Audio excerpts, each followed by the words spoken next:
ఒక ఊర్లో ఒక పద్ధతి ఉందన్నమాట. అదేంటి, ఒక ఆడపిల్లలు చైన్ వేసుకోవాలి. ఆ చైన్కి ఏంటంటే 10 వెండి నాణాలు. నాణాలు అంటే ఏంటి, చిన్న చిన్న స్టోన్స్ అనమాట. ఆ స్టోన్స్ చాలా విలువైనవి ఆమెకి. ఆ ఊర్లో ఒక్కటి పోయినా కానీ ఆమెకి అవమానిస్తారనమాట. చులకనగా చూడటం కానీ, మిమ్మల్ని ఎవరైనా తిరిగితే మీకు బాధేస్తుందా లేదా, తిరిగినా కానీ అవమానించినా కానీ, అలాగా చేయించుకున్న 10 నాణాలు చాలా విలువైనవి. ఒక్కటి పోయినా కానీ విలువ లేదనమాట. అయితే ఆమె బయటికి వెళ్దామని ఎక్కడికో రెడీ అవుతుంది, చూసుకుంటే ఆ ఒక నాణ్యం పోయింది, ఆ 10 నాణాలు. ఆమెకి ఇంకేంటి, బయటికి వెళ్తే ఊహించేస్తుంది ఆమె ఇంకేమైనా అంటారేమో, నన్ను ఇంకా మంచిగా చూసుకునే వాళ్ళతో తెలుసుకొని చాలా భయపడి ఇల్లు మొత్తం ఎదిగిందనమాట. ప్రతి మూల చీపిరి పట్టుకొని లైట్ వేసుకొని మొత్తం ఎదిగేసరికి చివరికి ఆ వెండి నాణ్యం దొరికింది. అప్పటికి ఆమెకు ప్రశాంతత వేసింది. అప్పటి వరకు చాలా కంగారుగా ఉంటుంది, ఏమైంది ఇప్పుడు నేను బయటికి వెళ్తే నన్ను ఎలా చూస్తారు అని అనుకుంటా ఎదిగింది, దొరికింది. ఆ దొరికినందుకు ఆమెకి చాలా సంతోషం వేసిందంటే వాళ్ళ ఫ్రెండ్స్ ఉంటారు కదా. ఇప్పుడు మీకు ఫ్రెండ్స్ ఉన్నారా? మీకైనా సంతోషం వేస్తే వాళ్ళతో కూడా పంచుకుంటారు కదా. చాక్లెట్లు వచ్చిన పక్కన వాళ్ళకి ఇస్తారా లేదా? అలాగే ఆమె చేసింది, వాళ్ళ ఫ్రెండ్స్ని అందరినీ పిలిచి భోజనాలు పెట్టేస్తాం అన్నమాట. ఇప్పుడు నా నాన్న నాకు దొరికింది, 10 నా దగ్గర ఉంటే నాకు విలువ ఉంటుంది, బయటకు వెళ్ళగానే అని చెప్పి భోజనాలు పెడుతుంది. ఆమెకి చాలా సంతోషం. అలాగే ఆమెకు ఆ ఊర్లో ఆ పద్ధతి ఏంటి, ఆ నాణ్యాలు ఉంటేనే వాళ్ళకి విలువ ఉన్నట్టు ఆ మనిషికి. అలాగే మనం దేవుడి బిడ్డలం కాబట్టి మనకి ఒక 10 గుణాలు ఉంటే మనకు దేవుళ్ళు ఎంత సంతోషపడతామనేది తెలుసు. ఓకేనా? అందరు నాతో పాటు చెప్తారా? ఫస్ట్ ప్రేమ చెప్పండి గట్టిగా.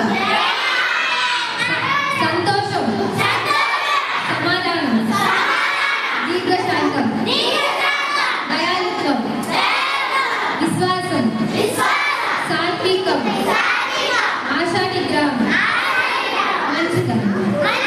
ఇప్పుడు ఒక్కొక్కటి ఏంటంటే, ప్రేమ అంటే ఎవరి పట్ల మనం ప్రేమగా ఉండాలి?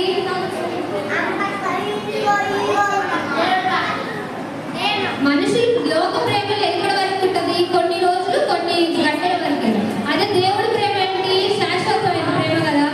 మీ ఫ్రెండ్స్ ఎప్పటి వరకు మీకు ప్రేమగా ఉంటారు? ఏదైనా చిన్న గొడవ రానంత వరకు. గొడవ రాగానే మిమ్మల్ని వదిలేసి వెళ్ళిపోతారా లేదా? వెళ్ళరా? వెళ్ళిపోతాడు కదా. ఇప్పుడే కొట్టుకుంటున్నారు కదా, గొడవ రాగానే వెళ్ళిపోతూ ఉంటారు కదా. దేవుడి ప్రేమ అనుకోండి, దేవుడికి శాశ్వతమైన ప్రేమ కాబట్టి దేవుడి పట్ల మనం ఎప్పుడూ ప్రేమగా ఉండాలి. దేవుడు ఎవరి పట్ల మనం ప్రేమగా ఉండాలి? ఎవరి ప్రేమ శాశ్వతమైన ప్రేమ? దేవుడి పట్ల మనం చాలా ప్రేమగా ఉండాలి. సంతోషం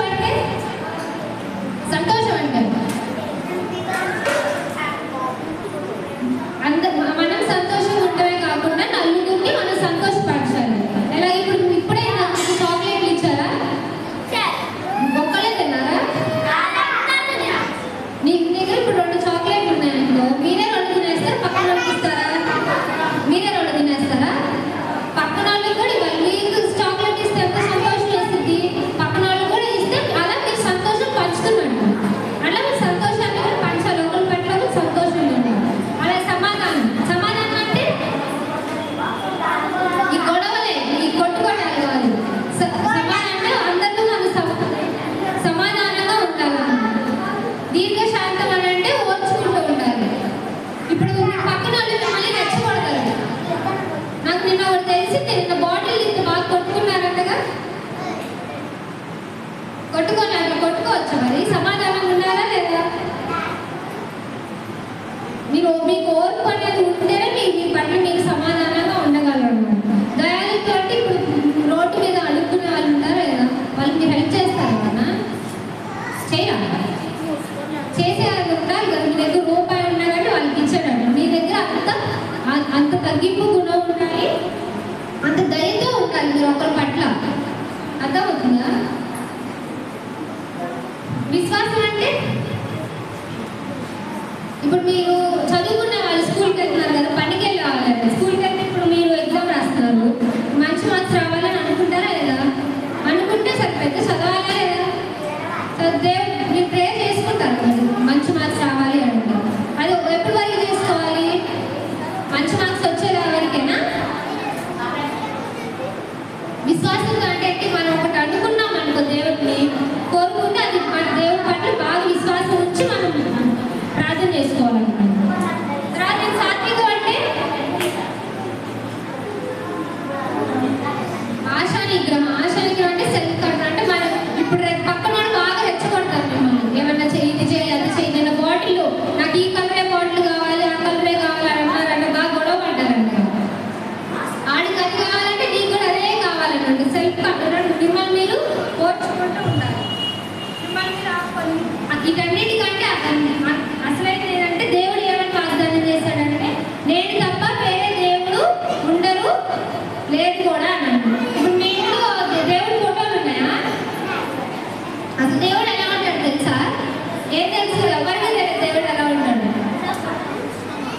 దాన్ని ఏమంటారు? విగ్రహాలను అంటారు. మీ తాయెత్తులు నల్లగా కట్టుకుంటారు కదా కాళ్ళకి చేతులకి.